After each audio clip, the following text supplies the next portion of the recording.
इस समाचार को शुरू करने से पहले एक सवाल। क्या आपके पास इतने पैसे हैं कि आप एक दिन में 10 करोड़ गंवा दें और फिर भी आपको फ़र्क ना पड़े? क्या आपके पास इतने पैसे हैं कि आप एक दिन में 1 करोड़ गंवा दें और फिर भी आपको फ़र्क ना पड़े? क्या आपके पास इतने पैसे हैं कि आप एक दिन में 1 लाख गंवा दें और फिर भी आपको फ़र्क नहीं पड़े?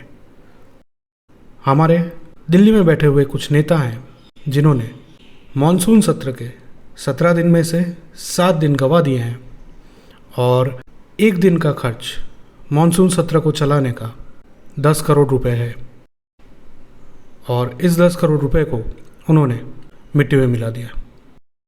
इसका कारण अगर जानने की कोशिश करते हैं तो बस इतना सा ही है, एक छोटी सी डिमांड, एक छोटी सी मांग उन लोगों की कि भारत के जो प्रधानमंत्री हैं नरेंद्र मोदी, वो पार्लियामेंट में आए और मणिपुर हिंसा पे बात करें और उन लोगों से चर्चा करें। जबकि हकीकत ये है कि भारत में कहीं पर भी जब लॉ एंड ऑर्डर की सिचुएशन होती है तो उसके लिए ज़िम्मेदार होते हैं होम मिनिस्टर, हमारे गृह मंत्री, जो हाल में है अमित शाह, और वो पार्लियामेंट में मौजूद थे और इस टॉपिक पर चर्चा करने के लिए भी तैयार थे। लेकिन फिर भी ये बेहुदा जिद को लेके अपोजिशन ने पूरे 7 दिन, जो कि सिर्फ 17 दिन चलने वाला है मॉनसून सत्र 20 जुलाई से 11 अगस्त तक, उसके 7 दिन वेस्ट कर दिए, बर्बाद कर दिए और प्रतिदिन 10 करोड़ के हिसाब से तकरीबन 70 करोड़ रुपए जो कि हमारे हैं, आप और हम जैसे जो टैक्स पेयर हैं वो पे करते हैं और उसमें से वो सत्र चलता है। वैसे 70 करोड़ रुपए इन दिल्ली में बैठे नेताओं ने गंवा दिए। तो दोस्तों, हमारा टैक्स का पैसा, उसमें से 70 करोड़ रुपए बर्बाद हो गए। बधाई हो। इसके बाद उनकी एक नई डिमांड आई है कि इंडिया अलायंस के जो मेंबर्स हैं वो लोग मणिपुर जाना चाहते हैं परिस्थिति को समझने के लिए, इवैल्यूएट करने के लिए और शांति लाने के लिए। जबकि हकीकत ये है कि इस समय पर मणिपुर में ज़िंदगी धीरे धीरे नॉर्मल होती जा रही है। इंटरनेट बैन भी धीरे धीरे स्टेप बाय स्टेप उठाया जा रहा है और इंटरनेट चालू किया जा रहा है। स्कूल्स और गवर्नमेंट ऑफिसेज में तकरीबन 70% हाजिरी लगने लगी है।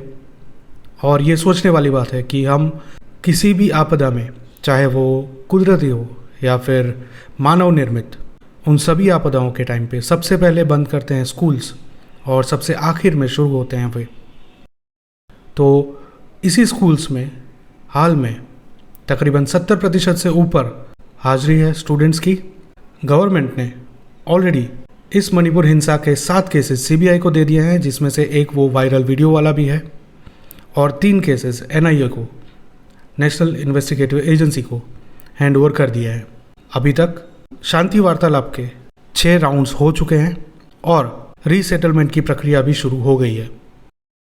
इसके उपरांत रेखा शर्मा, जो कि NCW national commission for women की चेयरपर्सन है, उन्होंने ये कहा कि उन्होंने ट्राइबल वीमेन के साथ, जो कि वहाँ जितनी भी असरग्रस्त प्रजातियाँ हैं, उनकी जो भी महिलाएं हैं, उन लोगों के साथ बातचीत की है उन्होंने, और वो जल्द ही अपना रिपोर्ट गवर्नमेंट को सबमिट करेंगी।